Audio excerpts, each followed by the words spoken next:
Would you hear? Would you say? My name is Dami. I'm a guitar player, audio engineer, and everything in between. A few weeks ago, I demoed how amazing the color box from JHS pedal is, because it's really a NEVE console crammed into a guitar pedal format. I think that makes a lot of sense in some reasons. One, it could have been a 500 series preamp box, lunch box setup, or anything, or it could have just been a full-on, 1U or 2U unit. But the fact that it's in this shape, in this format, just makes a whole lot of sense. One, because if I'm not using it in the studio, I can just grab it and go to a gig and use that as a console in a live sessions, or right here in the studio I can still utilize it as outboard gear, which is what I'm exactly doing today. I'm using this as an outboard gear, and there are some limitations because it's just one unit, which means it's mono. But what happens when you want to put it in your stereo mix? What do you do at that point? You get one more. So I have two here. I have the 10th year anniversary edition one here, and I also have the old one that I've had forever that I've been using on my guitar pedalboard. So now I want to see how that whole thing works with a mix, and I'm going to be using one of my NEVE singles, or cover by Kenny G. It's mixed already. I had a performance track on the backing track, and I just want to add some analog character to that vibe and just see what I can achieve with that vibe. I could actually do this in the box, do this on probably a console or anything of that nature, but I just decided to use this pedal and just kind of figure out what it sounds like, which is the fun part of making music. The whole process is meant to be fun, so this is just me being fun. I'm just recovering from allergies and colds, so that's when my voice kind of weird, and I might be coughing throughout this video, so permit me.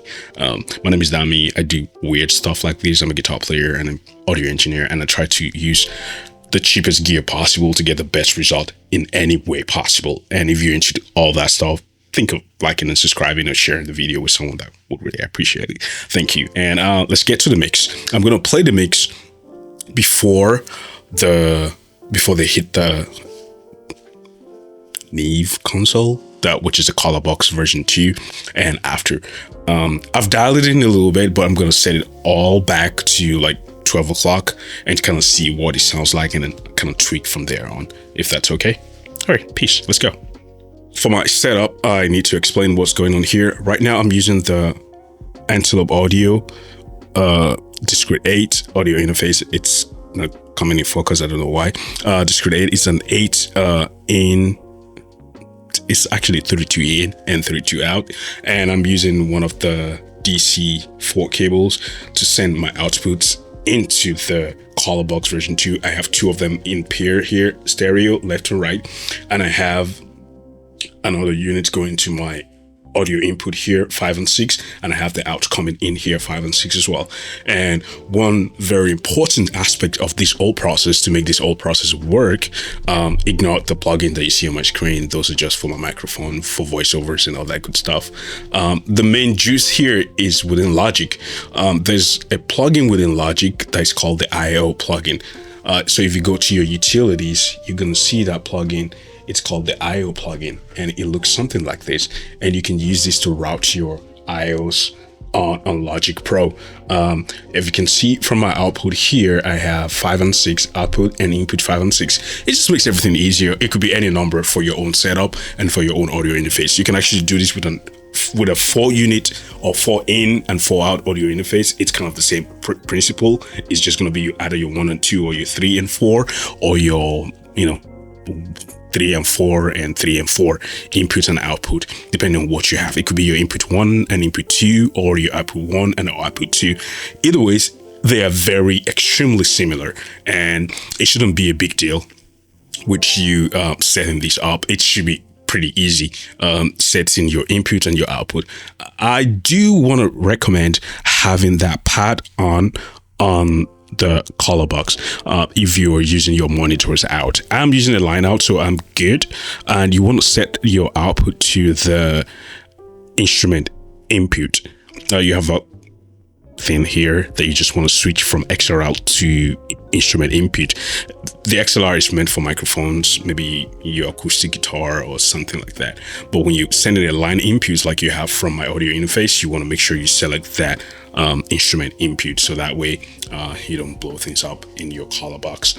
And overall, I'm going to be sending the entire mix into the color box and then re-recording that into a different track.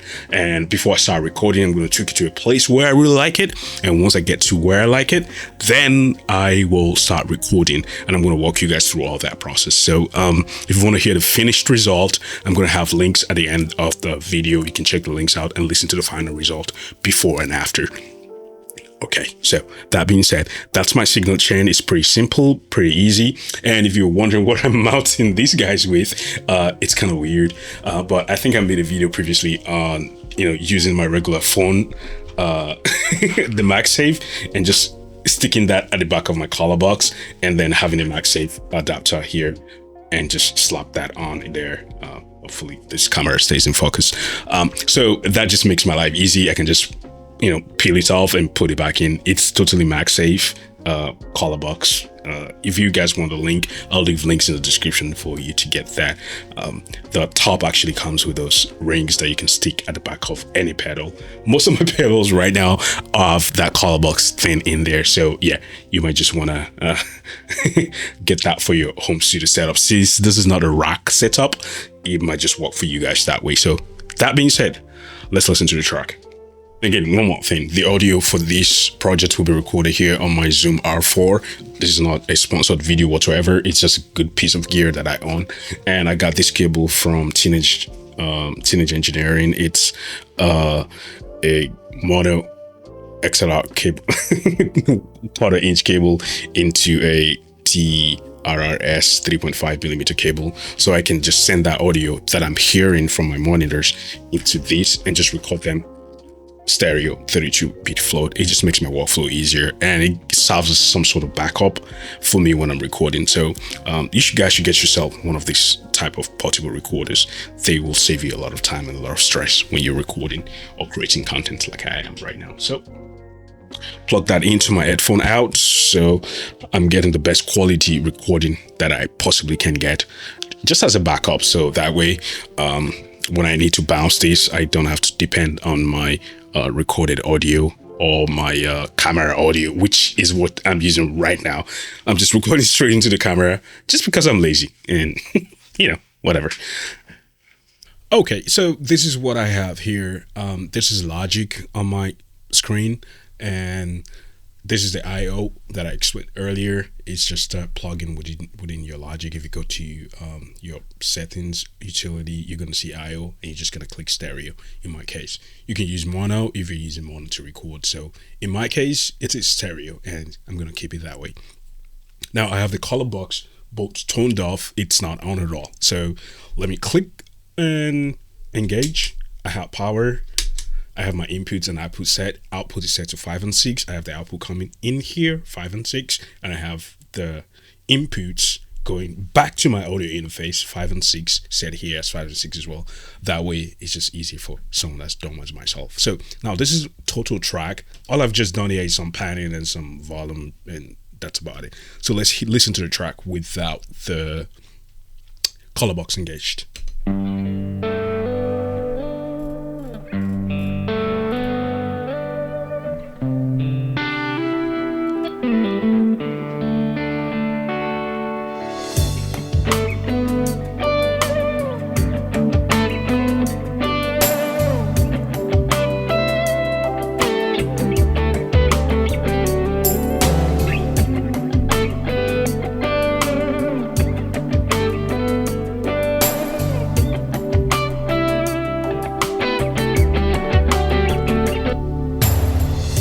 Backing track without my guitar.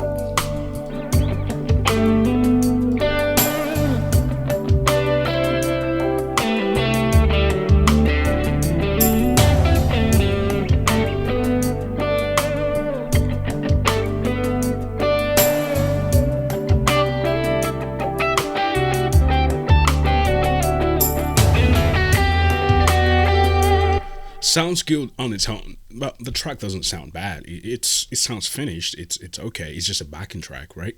But what if I engage these guys? So right now I have some EQs done, and the pre-volume is set to about 9 o'clock on both of them, and that's one of the quirks you want to make sure you're paying attention to. You want to make sure it's set to a good place on both devices, so that way you're not having better audio on your right and terrible audio on your left. So trying to match them manually as much as possible. I'm still using the low settings. The high pass is turned off because I don't want to cut no low frequency. The middle, by the way, this tops are the frequencies at the bands, treble, mid, and bass. And what this does is it shifts to either the low part of that particular frequency range or the high part of it. So you can sweep. It's like a sweep EQ. You can look that up if you don't understand. So here's a track without.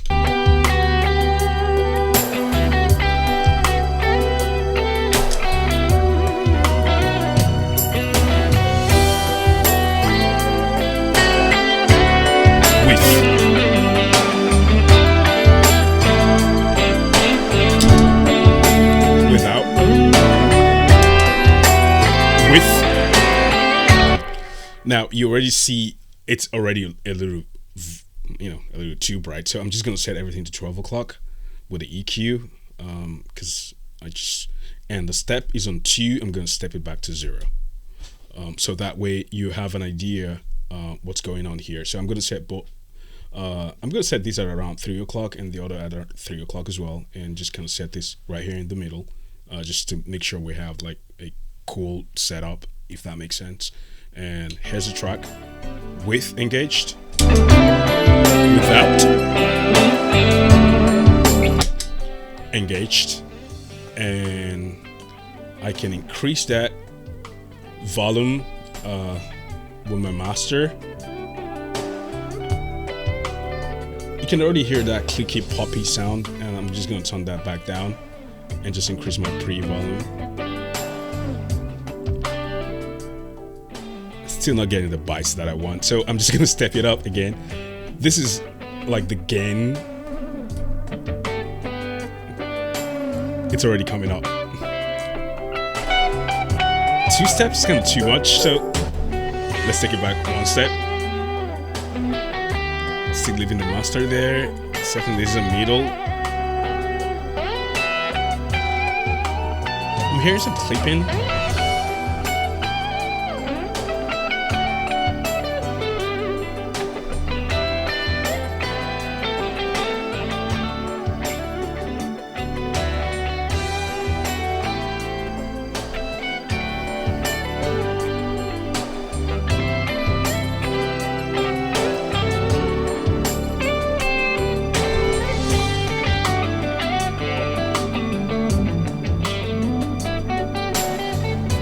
So what I'm gonna do is kind of turn the pre down, because that's like the gain and this is like the master volume. So I'm gonna turn up the master volume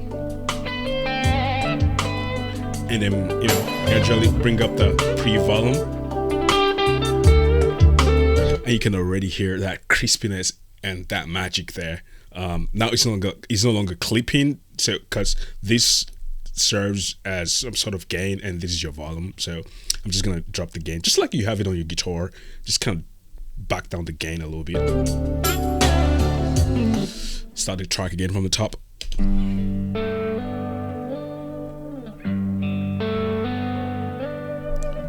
Off. So I still want to get it up to that volume where the original track is.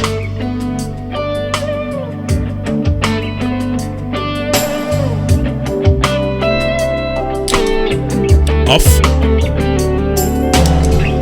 On. So I think we're uniform volume now, and I can just do a little tweak to my EQs and all that good stuff. So for this, I want to use my tested and trusted Neumann ND30 headphones, just because I don't want to have this too loud. Just don't bother my kids and all that. So let me take a listen with my headphones and kind of make informed decisions that way with my EQ.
I can do right now is kind of just create that whole ambience that I've created with this pedal, and just kind of, record that, tape that into my audio interface. So what I'm going to do here, I'm going to say record.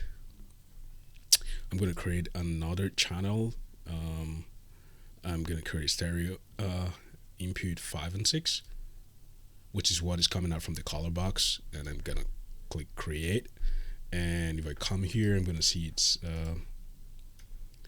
giving me input 7 and 8 now. I want input 5 and 6. Right, perfect. And I'm going to hum record, and when I start playing, it should automatically start recording that particular mix that's coming out of the color box. All right, so now it's self-monitoring. I don't want that. Why is that happening? What did I do? What did I ever do to you? You crazy thing. All right, so I have to turn this monitoring all the way down so it records without monitoring. Perfect. All right, ready to go. That's the interference from that, going back and monitoring and all that good stuff. So I'm ready to make this commitment. So record. And what's recording here that you see, it's the final mix that I'm taking here.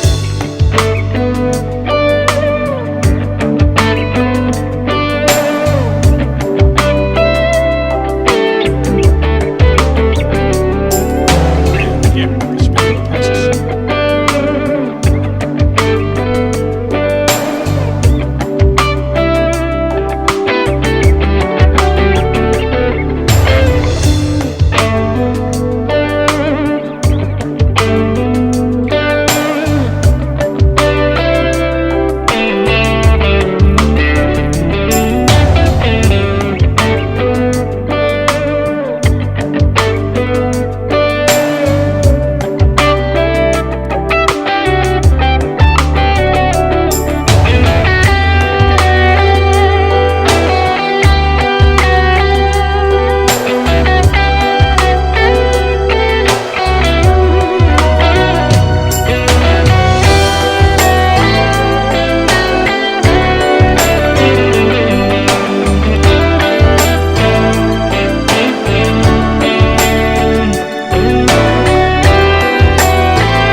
So I have that recorded now. Let me turn on my microphone. All right, so there you have it. That it's just as simple as that. And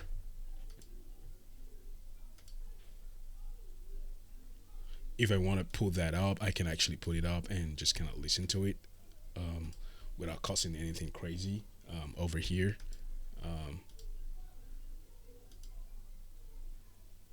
Yeah, so that's pretty much it.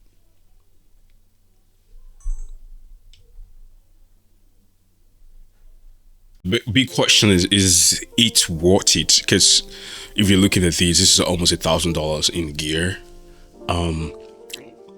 Because there are other cheaper options. You could get the Behringer one for like $670, which is 2-band, which is stereo. Or you can go for the warm audio version of this same preamp, and that might set you back another, I don't know, $2,000. So far, this is the cheapest option in my opinion, followed by the Behringer. I would like to try the Behringer as well, but so far this appears to be a good option, and because it serves more than one purpose for me. One, I can rip it off right now and put it on a guitar, and it's still gonna work as a pedal on my pedal board. It's easy to power, 9-volt power, and it's easily accessible on my desk. It's on demand, it's available when I need it. So will I recommend this to everybody? No, but if you think you have a similar workflow to myself, I think it's a good bang for the buck. It's not overpriced, it's well in that middle. I mean, how much are you gonna pay for a NEVE console if you want to master or mix your whole project through that? This is just a weird experiment, and I kind of like how it came out.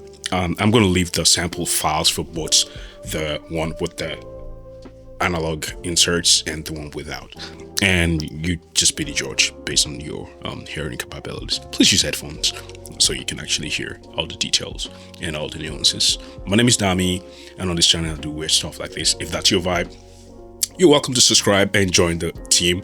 We made it to 2,000 subscribers and we're still growing. Every subscription, every comment, every like, I do appreciate, and I try to respond to every comment that I get on these videos. So I appreciate you guys for sharing in my craziness and my weird my weird journeys. And I'll see you in the next weird thing that I decide to do. Peace out. Remember, don't stop creating.